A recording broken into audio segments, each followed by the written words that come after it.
de los apoyos o la solidaridad que le estaban dando de ese mismo grupo del que habla Adrián, pues fue algo muy importante, porque de repente empezaron a atacar a los jóvenes, a las personas que estuvieron allí, los empezaron a tachar de porros, de personas que...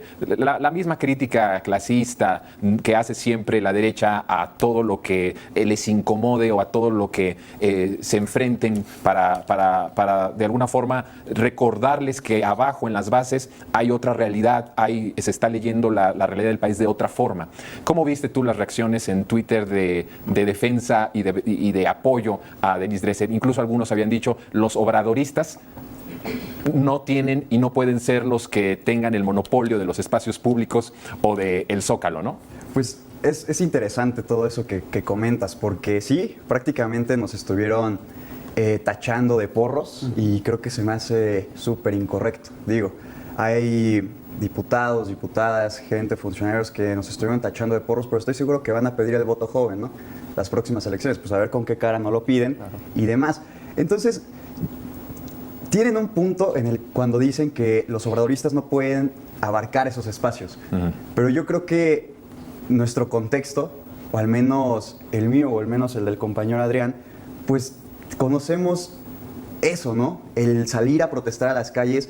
¿Por qué? Porque creo que lo hemos aprendido a través de los años, pues con el licenciado, el presidente Andrés Manuel López Obrador. O sea, de alguna u otra forma, de él hemos tenido el ejemplo de salir a las plazas públicas, de hablar, de protestar, de señalar a los que pues están causando daño en este país. Y sí, pues salió la comentocracia convencional, salió toda esta carroña de la derecha, lo más rancio y podrido de la derecha salió a defender a Denis Dresser. Yo mismo lo comentaba en un tuit.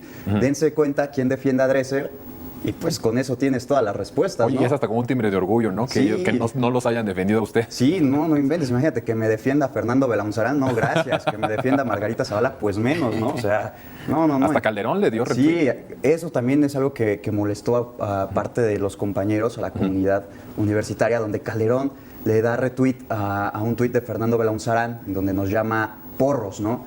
Y volvemos a lo mismo. O sea, ¿con qué intención? ¿Con qué fin? Yo solo veo que quieren menospreciar la lucha universitaria, la lucha estudiantil, y es por algo muy claro. Nos tienen miedo a que volvamos a alzar la voz, a que se vuelva a generar un movimiento masivo, amplio y grande, y que bueno, que lo sigamos exhibiendo, ¿no? Que eso no vamos a parar.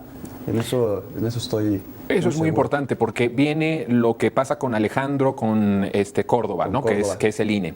Y viene esto con Denis, pero ha habido esas expresiones de esta expresión colectiva, como bien lo decía Adrián. Ahora, Adrián, ¿qué piensan o qué le contestas tú a las personas que dijeron, incluso había visto yo algunos comentarios de lo que yo he llamado la comentocracia de izquierda, que también existe y claro, hemos estado hablando, y ya les hablaré más en los siguientes episodios de esto.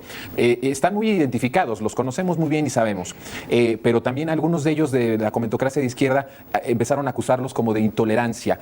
¿Qué responden a ciertas argumentaciones o comentarios de que el hecho de sacar a una persona significa, de un espacio público que no le pertenece a alguien en específico, significa una intolerancia? ¿Qué es lo que ustedes responden ante esto? A ver, yo ahí diría que el tema no es si Denis Dresser se manifiesta en la plancha del Zócalo o no. Ella es una ciudadana y está en todo su derecho de hacerlo. El problema es, y la razón por la que pues la gente, los estudiantes de ahí exhibieron a Denis Dresser, que fue eso, más que nada una exhibición, fue por la hipocresía de Denis.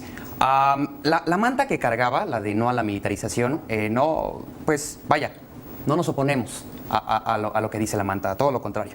Pero sí me parece que es una hipocresía de Denis, porque, a ver, yo aquí investigando, Denis, el 6 de octubre de 2014, una semana después de que aconteciera el caso Ayotzinapa, escribió para el Reforma un artículo llamado Impunidad Uniformada, donde se lo cuestiona porque le pone signos de interrogación, ¿no? Y lo que dice en el último párrafo es lo siguiente, dice, y sí, hay que brindarle apoyo a las Fuerzas Armadas que intentan erigir un cerco de contención ante la criminalidad. Y sí, hay que reconocer su esfuerzo, así como la exigencia de su presencia en zonas del país donde la policía no funciona como debería. Es una opinión de Denis de 2014. Y ahorita vemos que la opinión de Denis está, ha cambiado hacia el otro polo. ¿Por qué razón? Porque ahora la propuesta viene de parte del presidente. Y si viene de parte del presidente, pues eso es inadmisible, ¿no? En este tema de Denise, o sea, y acusan a Andrés Manuel de polarizar, siendo que, pues, como comentaba el compañero Carlos, ahora resulta que todo lo que hace el presidente está mal. Y si lo dice Andrés Manuel, está mal. Y en este sentido, Denise simpatizaba con la idea del presidente en 2014 y ahorita no. Y llega al Zócalo con una manta de no a la militarización. Es la hipocresía que exhibimos. Ahora, de que nos llaman intolerantes, que no aceptamos otro discurso que no sea el nuestro. Denise Dresser aplaudió en 2012 el inicio del movimiento Yo Soy 132. Ahí está el tuit. Cuando pues, en los baños del Ibero encontraron a Enrique Peña Nieto. Lo aplaudió. Y pasa exactamente lo mismo. En el año 2000 hubo una visita del ingeniero Cárdenas y de Andrés Manuel López Obrador a CEU. Y ahí estaban también algunos integrantes del CGH y fueron los moderados quienes llevaron al ingeniero y a Andrés Manuel. Y de igual manera los increparon e intentaron sacarlos. Entonces, creo que esto no es algo nuevo. Simplemente se trata de una victimización, protagonística casi, ¿no? Al puro estilo de la derecha que solamente va a tomarse la foto y ni siquiera milita en las causas. Ahora, estos datos que estás dando, que son columnas imborrables porque están en un periódico en el que sigue ella comentando.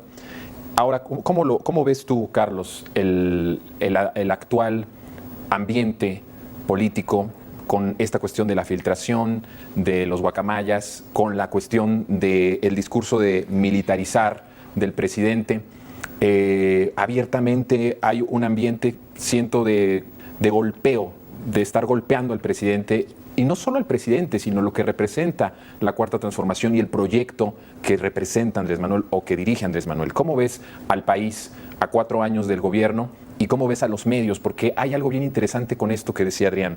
Les sorprende que se los hagan a ellos porque ellos pensaban que solamente podía o se tenía que señalar a lo político, pero nunca se pusieron a pensar que los jóvenes también podían expresarse en contra de otros poderes, no necesariamente solo el político, sino el mediático, el económico, y eso les causa un pánico tremendo. La cara de Denise cuando salía era de pánico, de estar viendo cómo sí hay una sociedad que no acepta esa hipocresía, que no acepta ese golpeteo. ¿Cómo ves el ambiente político como joven, como estudiante del país en estos momentos? Pues bien lo decía Adrián, ¿no? El proyecto de la derecha se basa en hipocresía y en atacar al presidente. Realmente la oposición no tiene proyecto y desafortunadamente en el país tampoco tenemos oposición, porque en todo debe de haber un equilibrio y un contrapeso, ¿no? En este momento desafortunadamente no hay ni siquiera argumentos de la oposición para en contra de la militarización o para formar en conjunto una reforma sólida de todo esto que se estaba manejando, que se manejó para la reforma a la militarización del país, ¿no? Que ya se aprobó hace 2 días, me parece, o hace un día, ¿no? Entonces, pues regresamos a lo mismo. Creo que es una buena manera de la militarización creo que es una buena manera en este momento de lograr que el ciudadano se sienta seguro. Porque yo había escuchado muchas veces a los vecinos, a los ciudadanos, ¿quién prefieres que te cuide, no? ¿La policía municipal o el militar? Pues el militar.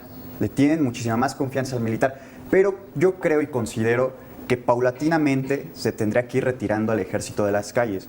Conforme el tiempo vaya avanzando de aquí al 2028 y conforme la situación en cuanto a delincuencia vaya mejorando. Porque sí, tal vez no es bonito tener a los militares en nuestras calles, que los veamos, pero en este momento y en este contexto actual es necesario. No podemos dejar la seguridad de la ciudadanía en manos de tal vez policías que no estén tan preparados o con el equipo necesario para hacer frente a esto que conocemos como el narcotráfico, ¿no? O la delincuencia organizada. Entonces creo que estamos viviendo un ambiente hostil, sí, dentro de la política, dentro del contexto social, pero creo que esto sí es un mensaje para la oposición totalmente. Deben de tener un proyecto que ofrecer a la ciudadanía, porque si no ofreces un proyecto, lo único que estás haciendo y lo único que haces, y lo que han hecho en estos últimos 4 años, ha sido golpetear a este gobierno. Tanto el poder político como el poder mediático, el poder fáctico de los medios, se ha encargado de eso. Parecen de nado sincronizado a veces los ataques, ¿no? En los medios, en Twitter. Entonces, pues ya no nos sorprende. Esto de los guacamayas, pues, ¿qué les digo? Igual, se me hace golpeteo político. Hasta a veces siento que ya lo esperabas, ¿no? O sea, premeditado también. ¿Y quién lo saca? Me parece que Latinus, ¿no? Con Carlos Loret. Sí, entonces, son los pues, primeros. creo que, sí, entonces considero que ha sido puro golpeteo político y espero que se refuerce, porque lo del hackeo a la Sedena sí es real. El presidente lo comentó y lo afirmó. Entonces, espero que en ese contexto se refuerce la seguridad cibernética de las fuerzas militares, pero pues tampoco que nos dejemos llevar por toda esta información que tergiversan los medios y que también tergiversa Carlos Loret de Mola, ¿no? Entonces creo que hay que tener cuidado con esas fake news y pues yo les recomiendo pues sí que estemos informados pues con las mañaneras, ¿no? Que diario el presidente está ahí y cuando le preguntan pues él contesta y no hay respuesta que quede sin responder. Adrián, el presidente, ¿cómo lo ves? Ha estado actuando en estos 4 años en momentos muy difíciles, no solo por cómo heredó el país y todas esas circunstancias, por las cuestiones coyunturales también exteriores. Y yo he dicho que en el caso de la seguridad el presidente ha tenido que decidir entre una línea muy delgada entre lo ideal, que será que los militares estuvieran en los cuarteles, y por otro lado en lo necesario y urgente, que es que no puede sacarlos. Sacarlos significaría dejar a pueblos enteros y a ciudadanos enteros a manos literalmente de la delincuencia institucionalizada en gobiernos municipales y hasta estatales, y por otro lado los que están en las calles y los sicarios que actúan en muchos sentidos en las poblaciones. ¿Cómo ves esta parte del presidente actuando entre lo ideal y entre lo necesario en un momento complicado del país por herencia y por la corrupción y por la convivencia de las policías y de los gobiernos municipales o locales con la delincuencia organizada?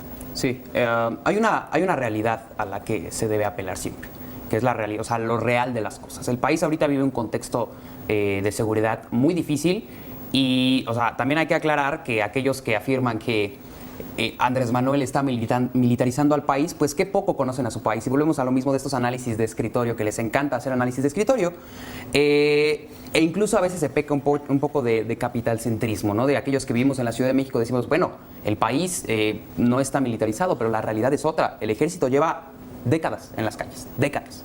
¿Por qué? Porque en los estados el contexto social así lo necesita. Ahora, sobre esas decisiones que tiene que tomar el presidente en su calidad de representante de todos, de las y los mexicanos, pues sí es una decisión difícil, desde luego. O sea, yo creo que en estos casos es importantísimo tomar en cuenta una cosa: la vida de las personas, la vida de las personas es una cosa que propicia la ética. La ética siempre va a propiciar la vida. Entonces, ¿qué decisión es la más ética dentro de las que se puede? Para proteger la vida de una persona, pues es importante, pues aunque existan contradicciones, pero sí es importante propiciar siempre la vida y la seguridad de las personas.